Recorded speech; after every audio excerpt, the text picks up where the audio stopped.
అమ్మ ముందున్న విద్యార్థులు కేసులు ఇవ్వండి. పెట్టాడమ్మా పిల్లలు పెట్టాలి.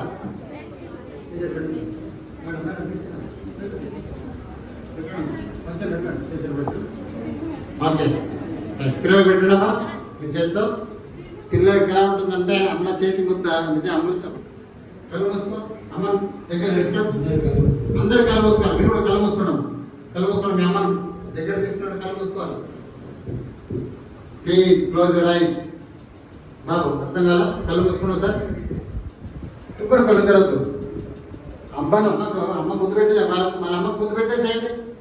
పెట్టండి. నాన్న పెట్టేసేయండి. ఒకటి కాదు, ఒకటికి రెండు పెట్టండి. కొడుకుతున్నాను. ఇది చూస్తే ఎంత ఆహ్లాదకరంగా ఉందమ్మా. నిజంగా భగవంతుడు ఇచ్చిన గొప్ప అవకాశం. తల్లి బిడ్డల మధ్య ఉండే మమకార ఆప్యాయత అది కరువైపోతుంది. రాను రాను చూస్తుంటే పిల్లలతో మనం టైం గడపట్లా. గడిపరండి పిల్లలకు తలపైన ఆవు కదా లేక దూడను ఎలా నాలుగుతావు ప్రేమతో అనుకుంది. వాత్సల్యం అంటారు. అలా మీరు అంటుంటే మీ చేతి స్పర్శ ద్వారా అమ్మ యొక్క శక్తి మీకు అందుతుంది. ప్రేమగా బాధ్యతగా గౌరవంగా ఇష్టపూర్తిగా చూసుకుంటానని ఆత్మసాక్షిగా మాట ఇస్తున్నాను.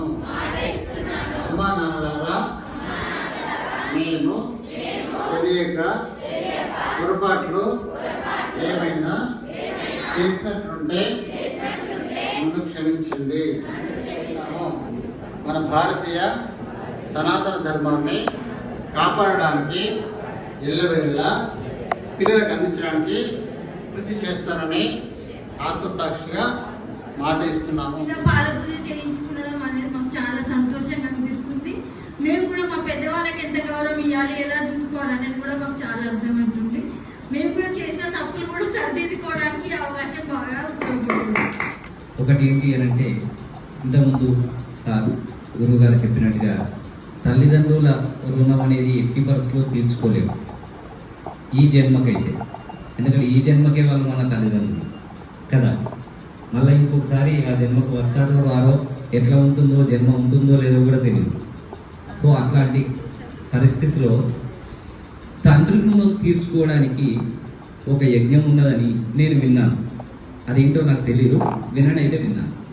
కానీ తల్లి రుణం మాత్రం ఈ జన్మకు ఎట్టి పరిస్థితుల్లో తీర్చుకోవడానికి మాత్రం సాధ్యం కాదు. దాన్ని బ్యాలెన్స్ చేయగలిగేటువంటి, దాన్ని సమం చేయగలిగేటువంటిది భగవంతుడు కూడా చెప్పలేదు, వేదాలు కూడా చెప్పలేదు. నాకు ఇంకొక సమస్య